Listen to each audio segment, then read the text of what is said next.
Hello everyone! Hello my dear viewers! Hello mga ka-nature lovers! Good day po sa inyong lahat at welcome back po muli sa aking munting channel. At ngayon naman po ay narito tayo sa isang napakagandang home garden ang i-share ko po muli sa inyo. At alam niyo po ba mga ka-nature, mamamangha kayo dahil ang ating ka-flower plant ay isang senior citizen. Yes po, isang senior citizen na talagang sobrang hilig sa halaman. Ayan po ang kanyang home garden. So mga ka-nature, wag na po nating patagalin. Tara na po at pasukin na po natin ang loob ng home garden ng ating isang plant lovers. Let's go! Hello po, Inang!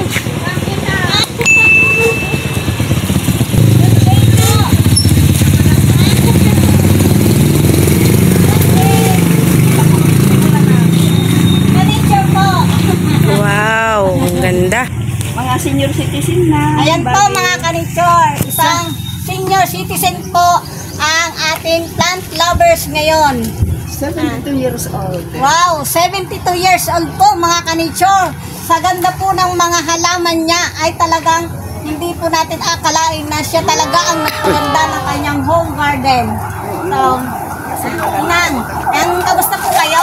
Eto ma'am, naka-ready uling magdidilig dahil sobrang init. Sobrang init, nalalayot na ang mga ibang halaman. Wow, ang gaganda naman po. Nice! Variety ng mga halaman. Marami ba sa loob pero hindi na nailabas ako. Wow! Masaya ako, naging plant lovers ako. At makabili ako, hindi ako makabili ng panty ko, pero makabili ako na paso. Diba? Ayan po mga ka-nature.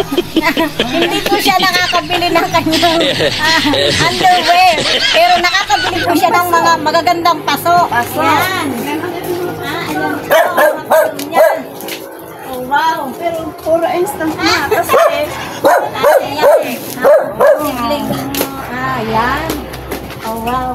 Opo nga, dahil ganyan naman po talaga tayo. Pagka mga talagang sobrang mapagmahal sa mga bulaklak, talagang kahit hindi na tayo makabili ng gusto natin, ay makabili lang ng ating halaman at saka mga paso. pero joke lang naman yung iba dan. Hindi ako makabili. Dito, nandito ang monstera ko, madam.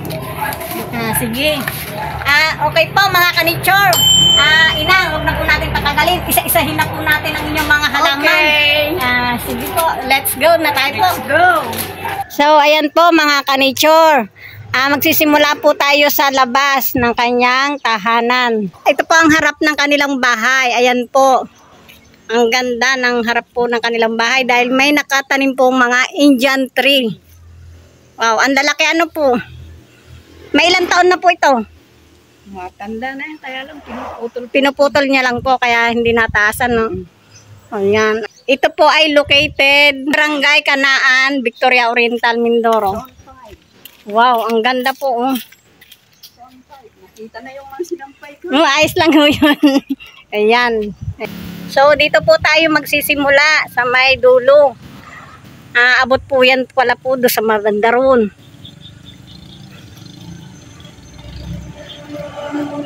Yan po mga ka-nature. At meron pa rin po pala siyang gulayan doon sa loob ng kanyang bakuran. Ayan po ang simula ng kanyang harap ng bahay.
Papasok po ito sa kanyang bahay. Ayan. Wow, ang ganda pong tingnan.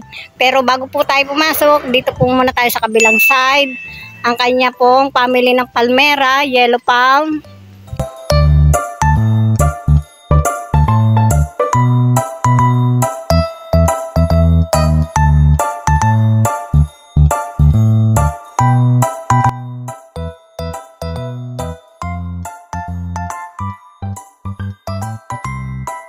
And wow, ang kanya pong sahod yaman. Ang kanya pong selyum. Kilala po sa tawag na sahod yaman. Ang laki pong puno ito. Ilang taon na po ito? Nung pahong pandemic ito. Ang laki. Ayan po ang puno niyan, mga ka-nature. Ayan. Ang ganda pong tingnan, oh.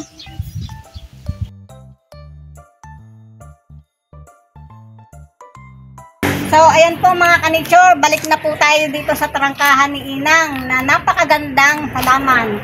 Wow, ang ganda po Inang, ang ganda ng inyong halaman. Opo, madam. Wow. Wow.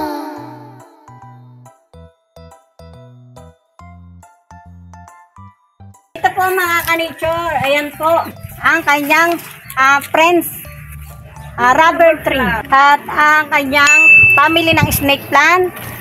Dito muna tayo sa kabilang side na ito. Then dito naman po, ayan, itong pinakamaganda Inang, oh. Family ng snake plant. Wow, ang ganda. May ilang taon na ho ito sa inyo? 1 taong lang to. Ito lang.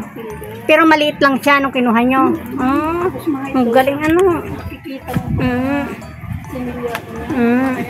At may caramel pelo. Hindi ko masyadong kilala ang pangalan ng halaman. At ito naman po ay ang uri ng Calathea. Family ng Calathea. Then ito naman po ay yung mga bromeliad. Family ng bromeliad. Ayan. Ito po mga ka-nature. Ay isang mga lucky plant din po ito. Mga Sansevieria family. Ayan po ang mga cryptanthus niya po. Ayan. Wow, ang gaganda. Ang kanyang copper skin tone. Family din po ng Sansevieria. Ayan. Ito po yung mga lucky plant. Ang ganda ng pwesto niya. Nasa bungad ng inyong bahay. Sabi ko sa inyo. Lucky plant yan Inang. Ayan. At ito po ang maganda pala sa sa umbrella plant. Kailangan palang mapalaki po. Ano po? Para kanlungan ng mga Para kanlungan din po siya ng mga halaman. Ayan, may mga hangin plants po siya. Ayun, nakita ko rin yung si duckpit. Pelo, ang ganda po niyan pagka lumago. Talagang parang duck siya. Ayan. Ayan. At ito naman po ang kanyang wave of love. Inang maganda ito sa malaking lalagyan. Ano po? kulang tayo sa pasuan.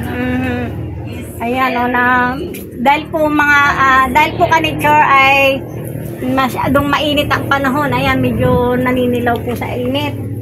At ito naman po yung fiddle leaf. Fiddle leaf. Ayan. Ilang puno po yun? Nag-iisa? Parang bonsai po. Pinutol ko lang dahil pinutol nyo. mataas Naging bonsai masyado siya. na payat. So, ayan po. Ang ganda ang mga ka-nature. Ano na nga nakalimutan ko Dini naman po tayo sa kabilang side. Ayan ay alocasia Amazonic. Yan. Yan dati yan ang dami ko yan. Pero nalulugot pala po pagka umulat minute. Ayan, dito naman po tayo. Ayan, mga iba't ibang uri niya ng pelo. At ito naman po ay hangin plants and air plants. Ayan. Ayun na nga yung butas-butas. Ayan, sa pader po niya ay may mga lagay din pong mga iba't ibang klase ng philodendron niya. As yung Ayan. photos. Photos yan. Mga putos. Ayan.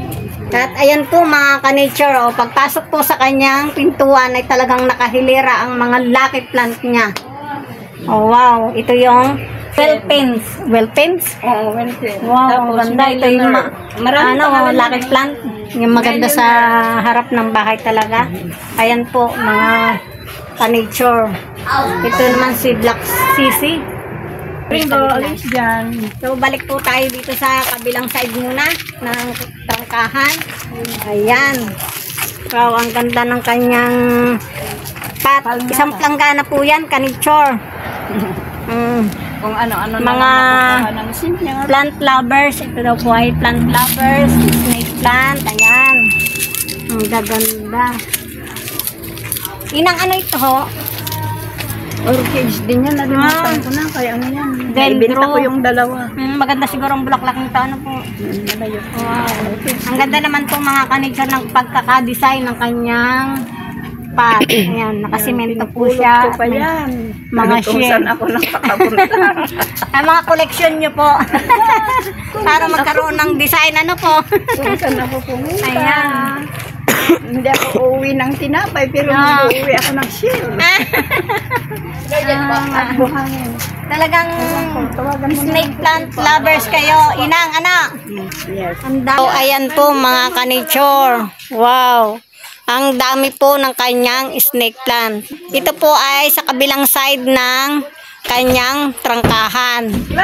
Bali sa kanan po ito. Ayan, puro mga family ng Sansevieria. Wow, ang ganda po.